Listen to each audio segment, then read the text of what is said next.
Thank you, Sir Ronald Sanders, President of the Permanent Council of the Organization of American States, Your Excellencies, members of the Permanent Council of the OAS, other distinguished guests.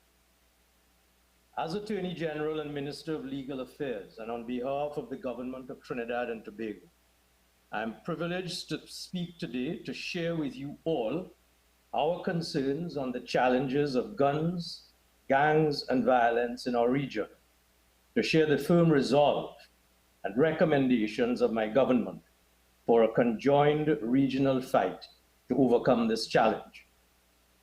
Trinidad and Tobago's and the Caribbean region's strategic location, shared marine space and access from South America northward to the Bahamas and Haiti makes it an ideal destination and transshipment zone, threatened now by competition for drugs and gun trafficking routes. Data demonstrates that crime is fueled and sustained by the illicit flow of guns not manufactured in our region, but traced to the United States of America. Regional governments are forced to spend millions of dollars on national security, which could otherwise be allocated to other critical needs, healthcare, education, to name only two. Armed, unconventional violence now gravely affects our Caribbean, traditionally not associated with violent crime. Gang violence affects our foreign direct investment, trade, and tourism. Murder rates, combined with the overwhelming illegal firearms possession, paint a dismal picture to the international community, resulting in adverse travel advisories. In the Caribbean, we have embarked on significant cooperation. November 2022, in partnership with the United States law enforcement agencies, CARICOM Impacts launched the CARICOM Crime Gun Intelligence Unit with its headquarters in Port of Spain to provide intelligence analysis on illicit firearms and ammunition and to assist CARICOM member states in investigating and prosecuting firearm-related crimes by utilizing modern intelligence tools and technology and facilitating collaboration among regional and international law enforcement agencies.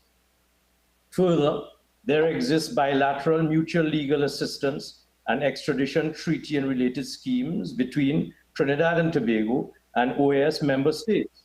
Trinidad and Tobago recently provided the United States with information on the smuggling of firearms out of the United States, resulting in the interdiction of intended importation of firearms and ammunition into Trinidad and Tobago.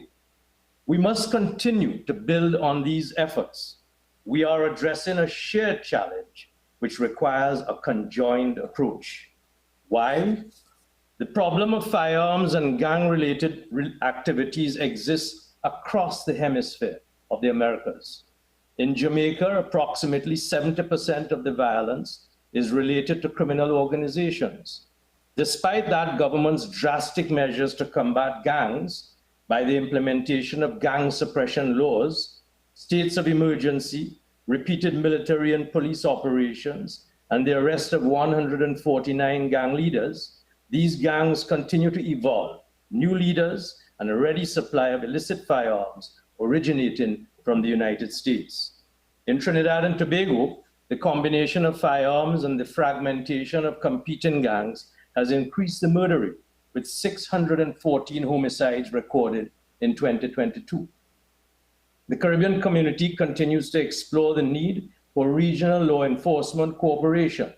We must adopt collective strategies to address these challenges along key thematic areas of prevention, intervention and suppression, evidence-based initiatives, multi-agency intervention, technological support, and comprehensive communication strategies, all required.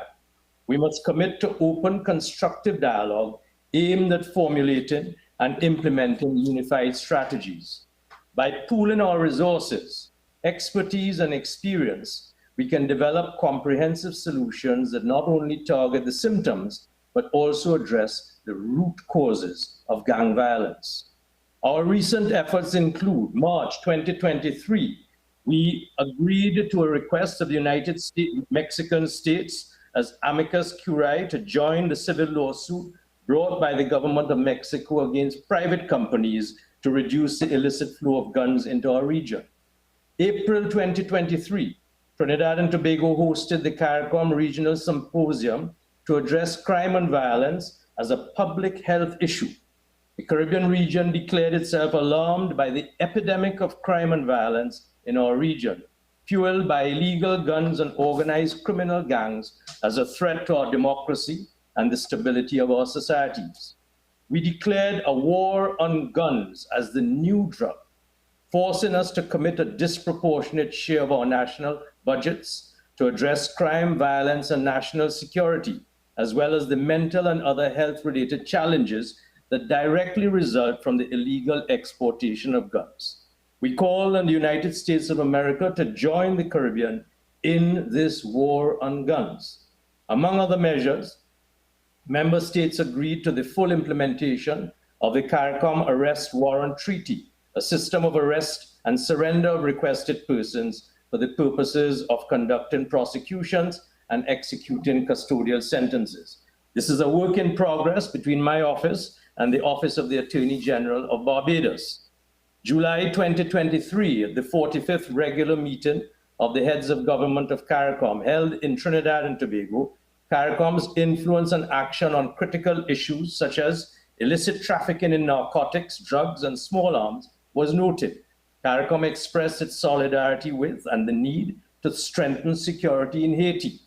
Responding to our call, the United States Department of State outlined current initiatives, including the creation of a coordinator for Caribbean firearms prosecutions to help maximize information sharing to support the prosecution of traffickers. September 2023, member states gathered in Port of Spain to examine the risks of autonomous weapon systems on global security. This conference produced the CARICOM Declaration on Autonomous Weapon Systems. Member states noted the alarming potential of autonomous weapons to transform transnational organized crime and armed violence. We agreed to support the efforts of CARICOM, along with other relevant stakeholders, to promote an international legal agreement on autonomous weapons systems. The Prime Minister of Trinidad and Tobago has mandated me to take a lead role among our Caribbean neighbors in this regard. We recognize the need to strengthen our respective criminal justice systems. In October 2023, as a sequel to the April CARICOM Symposium, our CARICOM Caribbean Court of Justice academic arm held its 7th biennial law conference in Barbados. Key stakeholders all agreed under the theme of achieving a modern criminal justice system to the need to strengthen the stakeholders, to strengthen the capabilities and use of, among other things, the forensic science centers in the region. Given new and emerging threats such as autonomous weapons, cybercrimes, and cryptocurrency on the dark web, it is past time for our region to consider the formulation of a new regional instrument that contemplates and encompasses these developments. Transnational organized crime, which encompasses guns and gangs, is a constantly evolving enterprise that responds to market shifts and perpetual innovations in criminal methodology. It represents an underground industry that operates beyond established borders or regulations. As a region, we need greater law enforcement collaboration and intelligence sharing to target transnational criminal networks and secure our borders. I note the OAS Secretariat for Multidimensional Security convened a multi-stakeholders expert meeting in February 2015 on the subject, unconventional violence, and produced a report on OAS countries, including Jamaica and 7 others. It is only appropriate then that we continue this conversation to identify what are the findings and lessons learned from those areas identified in this report. Together, we have the potential to create safer, more secure societies for our citizens. Once more, I welcome this initiative. It is my fervent hope that this call to action will resonate and lead to meaningful change on a regional scale amongst our nations. I thank you.